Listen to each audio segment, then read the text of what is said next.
Et salut l'ami du voyage et bienvenue sur cette nouvelle vidéo. Alors aujourd'hui une petite vidéo top, une vidéo classement des plus beaux paysages. Alors bien entendu il s'agit que des paysages que j'ai vus. Alors certes j'en ai vu beaucoup mais en vrai je n'ai rien vu du tout quoi. Parce que à l'échelle mondiale voilà il y a énormément de magnifiques paysages et moi en fait ce que j'ai vu c'est une goutte d'eau dans l'océan. Donc il existe forcément des paysages que je ne cite pas parce que je ne les ai pas vus et je t'invite en commentaire de toi me donner tes paysages préférés, ceux que tu as vus bien entendu. Bien sûr cette vidéo est complètement suggestive, voilà un paysage que moi j'ai adoré, j'ai trouvé super beau, peut-être que toi tu le trouveras dégueulasse. Quoique généralement sur les paysages l'entièreté de l'humanité est toujours plus ou moins d'accord pour dire que c'est joli, tu vois, c'est un peu différent de l'art.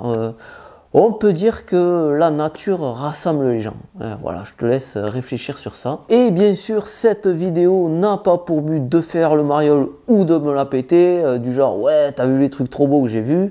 Non, c'est pas ça du tout, en fait, c'est surtout pour te faire découvrir des beaux paysages et te donner envie d'y aller, de voyager et de les découvrir par toi-même.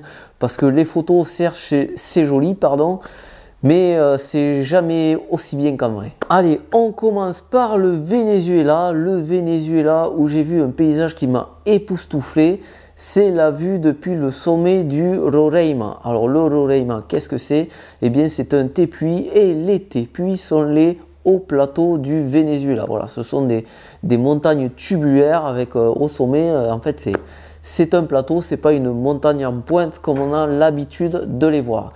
Alors cette vue est magnifique en fait, on a toute la vue jusqu'à l'horizon, tu vois, c'est carrément tout plat, jusqu'au lointain, jusqu'à l'infini, on dirait que ça s'étend, tu vois, et en fait c'est la vue sur la grande savane, Voilà, il n'y a rien de plus à dire à part que c'est magnifique, quoi. En numéro 9, j'ai classé Milford Sound. Alors Milford Sound, c'est en Nouvelle-Zélande et il s'agit d'un fjord. Et oui, un fjord exactement comme en Norvège. Voilà, c'est un bras de mer qui s'avance dans la terre, qui a été formé à l'époque glaciaire. Et c'est un endroit vraiment magnifique, Milford Sound. Alors c'est le seul que j'ai vu de fjord. C'est un endroit super beau. Alors malheureusement la photo que j'ai, elle rend pas vraiment justice à la beauté du lieu. Il faut vraiment y aller pour voir comment c'est magnifique quoi. C'est vraiment un endroit très très beau. Tu vois, en plus quand j'y étais là, faut savoir c'est un endroit où il pleut souvent et le jour où il était, j'ai passé 2 jours. Un jour où il a complètement plu et un jour où il faisait bien plus beau. Et quand il fait beau, c'est vraiment magnifique. En plus comme il avait plu avant.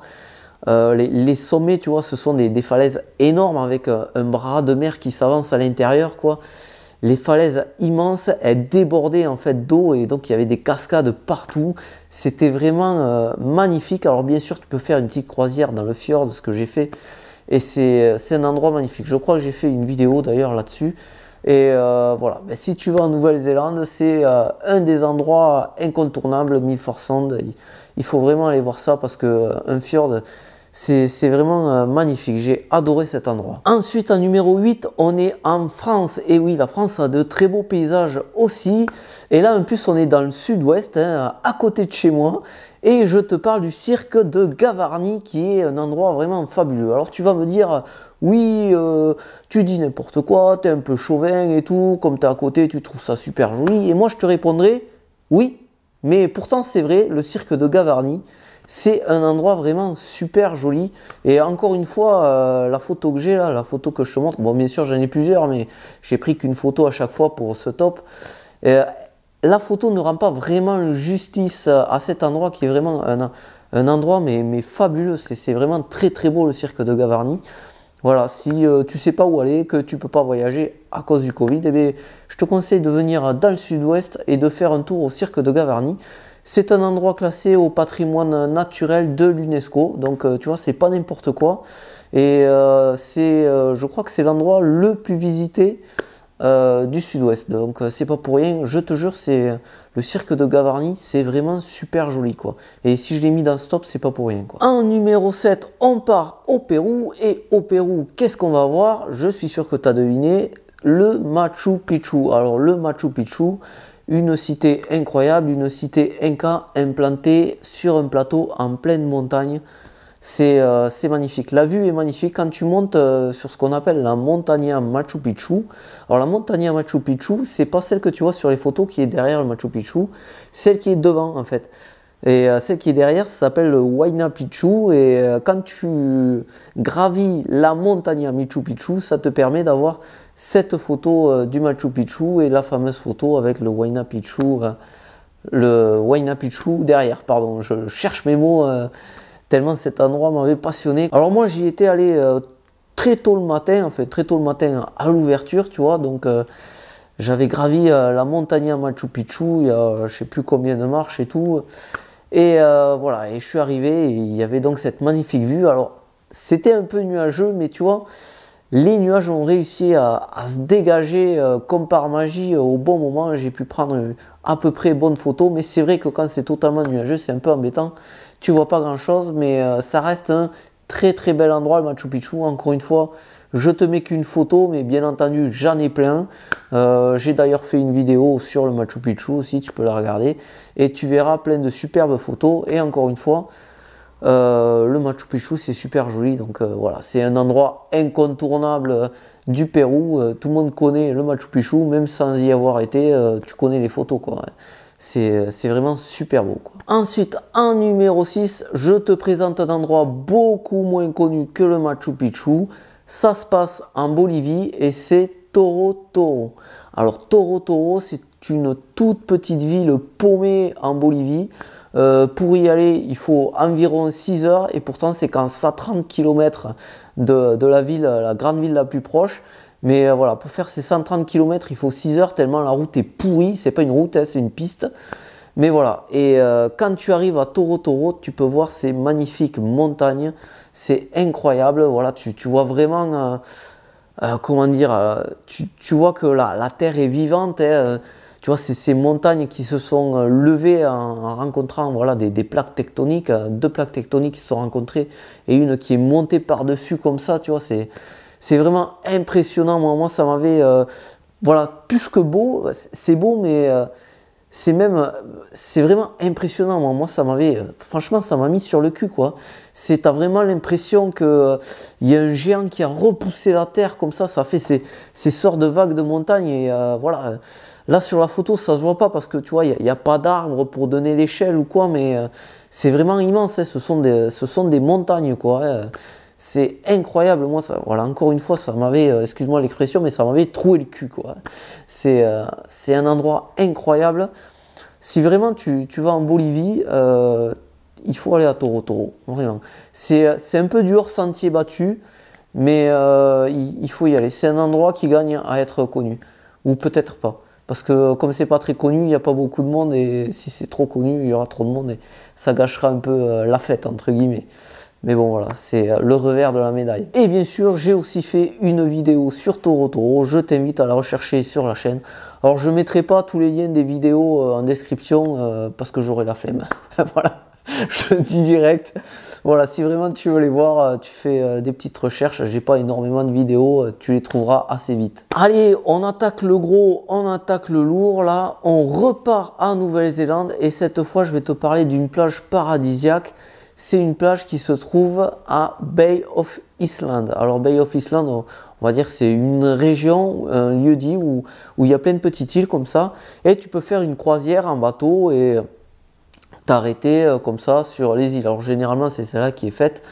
Et comme tu peux voir, voilà, c'est une île magnifique. Alors moi, ce qui m'avait ébloui, c'est que c'est une plage paradisiaque. Voilà, il y a l'eau cristalline, turquoise, le sable blanc et tout. Mais tu vois, c'est pas une plage avec des cocotiers ou des trucs comme ça. C'est une plage avec du vert, quoi, avec de l'herbe, avec des petites collines et tout. C'est vraiment un endroit paradisiaque. Moi, j'avais adoré ça. En plus, j'y étais allé, j'avais fait une croisière sur un voilier, un de mât où j'avais pu monter sur le mât et tout. C'était génial. Une sensation de liberté énorme. Je m'étais éclaté. C'était vraiment trop bien. Donc, déjà, le paysage est sublime et en plus, l'expérience, quoi, ça exacerbe le ressenti. Tu vois, c'est vraiment, ouais, voilà, c'était vraiment un endroit génial. D'ailleurs, Au début, j'y étais parti pour rester dans cette région 2 jours et finalement j'y suis resté 4 jours, tu vois, tellement j'ai adoré le truc, quoi. Et voilà. Donc Bay of Island, je te conseille d'y aller si tu fais un voyage en Nouvelle-Zélande, voilà, et un road trip qui plus est, parce qu'en Nouvelle-Zélande, généralement, on fait un road trip, c'est ça qui est encore mieux. Et bien sûr, il y a aussi une vidéo sur ça, je crois. En numéro 4, on part en Argentine cette fois, et on va voir la Quebrada de las Conchas. Alors, les Quebradas, c'est dans le nord de l'Argentine, du côté d'une ville qui s'appelle Salta, en fait. Les quebradas, on peut traduire ça par les gorges ou les ravins. Voilà, ce sont des gorges et là, c'est un paysage magnifique. Alors, dans la région, il y en a 2 à faire. En fait, tu fais un genre de mini road trip, pardon. Et donc, voilà, c'est une région magnifique. Là-bas, tu peux voir aussi une montagne de 7 couleurs, mais c'est dans une autre quebrada. C'est la quebrada, pardon, j'ai du mal à parler, de Humahuaca. Et là, je te présente la Quebrada de las Conchas, qui est un endroit merveilleux. C'est, quoi dire, j'étais en voiture, tu vois, j'avais une voiture de location pour faire mon petit road trip. Et je m'arrêtais, mais toutes les 2 minutes pour prendre des photos, tellement c'était beau, quoi. Tu vois, tu roules et t'as le paysage qui se dessine devant tes yeux, donc ça change tout le temps, c'est super beau, tu es obligé de t'arrêter. Il y a aussi des points d'intérêt, tu vois, il y a les rochers qui font des formes, pardon, tu vois, c'est de la pareidolie, quoi. Donc il y a un moment, il y a un crapaud, quoi, et tout. Mais c'est vraiment très très beau et je te jure, c'était un endroit magnifique. J'ai adoré ce petit road trip là, j'avais loué une voiture encore une fois. C'était vraiment trop trop bien, quoi. Voilà, le road trip, c'est ce qu'il y a de mieux parce que tu es en toute liberté. Parce qu'en fait, ce tour, j'ai pas fait de vidéo en fait encore sur l'Argentine, mais ce tour, tu peux le faire en tour guidé. Voilà, tu prends des minibus. Et en fait, les minibus, des fois, ils s'arrêtent même pas. Ils passent comme ça et les gens se contentent de regarder. Et des fois, ils s'arrêtent, mais les gens ne descendent même pas. Ils prennent des photos depuis les vitres de bus, quoi, à l'intérieur. Et je trouve ça tellement dommage. Tellement dommage parce que c'est tellement beau ce paysage, quoi. Il faut en profiter, quoi. Et quand tu y es, voilà, tu descends, tu prends ta photo et après tu t'assois et tu admires le truc, quoi.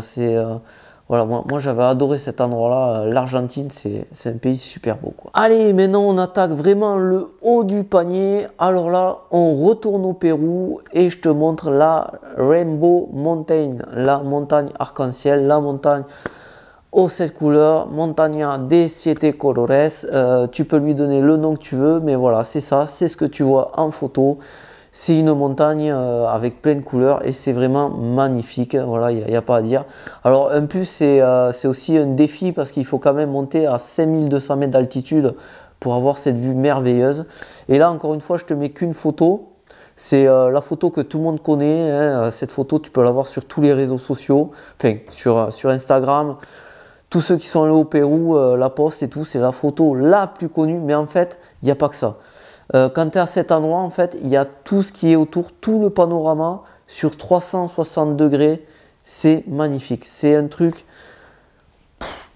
c'est incroyable. Il faut absolument y aller. Alors certes, c'est un peu dur, 5200 mètres, si t'es pas sportif ou quoi, mais c'est vraiment un endroit magnifique. Moi, j'étais ébloui. Voilà, j'avais vraiment le souffle coupé. C'était pas à cause de l'altitude, hein, c'était vraiment à cause de ce paysage vraiment sublime, quoi. En plus, il faisait un temps radieux. C'est incroyable. Je sais pas comment te convaincre à quel point c'est beau parce que la photo c'est bien, mais quand tu y es, c'est génial parce que voilà, t'as l'air aussi et tout, l'air pur, les courants d'air et tout. C'est incroyable, quoi. En numéro 2, ben, je t'amène juste à côté du Pérou. On traverse la frontière et on va en Bolivie. Et là, je te parle du Sud Lipès. Alors, le Sud Lipès, c'est une région de Bolivie montagneuse. C'est magnifique. Alors, généralement, on va voir le Sud Lipès en même temps que le Salar de Uyuni. En fait, on va dire simplement c'est derrière. Hein. D'abord, tu visites le Salar et ensuite, tu visites le Sud Lipès et c'est vraiment un endroit magnifique. J'en ai pris plein les yeux. C'était un régal. Tu as l'impression d'être, je sais pas, d'être pas au paradis, parce qu'on s'imagine pas trop le paradis comme ça, mais presque, tu vois. T'as l'impression d'être sur une autre planète, tellement c'est beau, tu vois. C'est du paysage, tu vois, il y a pas de végétation, en fait, c'est que de la montagne, du sable et de la roche. Et c'est épuré, la nature a sculpté le truc avec le vent, avec l'érosion, et ça fait des dessins au sol, dans le sable, tu vois. Il y a un endroit particulier dans le sud-Est, ça s'appelle le désert de Dali, parce que ça fait des formes un peu abstraites comme ça, vraiment magnifiques. C'est un endroit incroyable. J'ai aussi fait une vidéo sur ça, je te conseille de la regarder, parce que là, encore une fois, je te mets qu'une photo, mais dans le sud-Est, tout est magnifique. C'est incroyable, c'est un endroit que j'ai vraiment adoré. C'est voilà, c'est beau, c'est la nature, mais c'est tellement pur, tu vois, comme paysage, c'est difficile à expliquer, tu vois, c'est simple, quoi. Il y a rien de particulier, c'est juste beau, quoi. T'es là et t'es ébahi devant la beauté du truc, quoi. Voilà, donc bah, si tu vas en Bolivie, de toute façon, c'est un endroit que tu peux pas éviter. C'est vraiment le truc à faire, quoi. Et enfin, en numéro 1 de mes paysages préférés, alors là, il n'y a aucun doute, je t'emmène dans 2 pays, je t'emmène en même temps en Argentine et au Brésil, et je te parle des chutes d'Iguassou. Les chutes d'Iguassou ou Iguazu, ça dépend dans quel pays tu vas, en fait. C'est juste trop beau. Voilà, bah, ce sont des chutes d'eau, des cascades, comme son nom l'indique. Et c'est un endroit incroyable. Voilà, tu as ces trompes d'eau qui se jettent des mètres plus bas. Elles jaillissent de la verdure d'une forêt tropicale. C'est vraiment un endroit magnifique. Et ce qui est encore plus beau, c'est qu'en plus, avec les embruns, avec le soleil, il y a des arcs-en-ciel partout. Cet endroit est magnifique.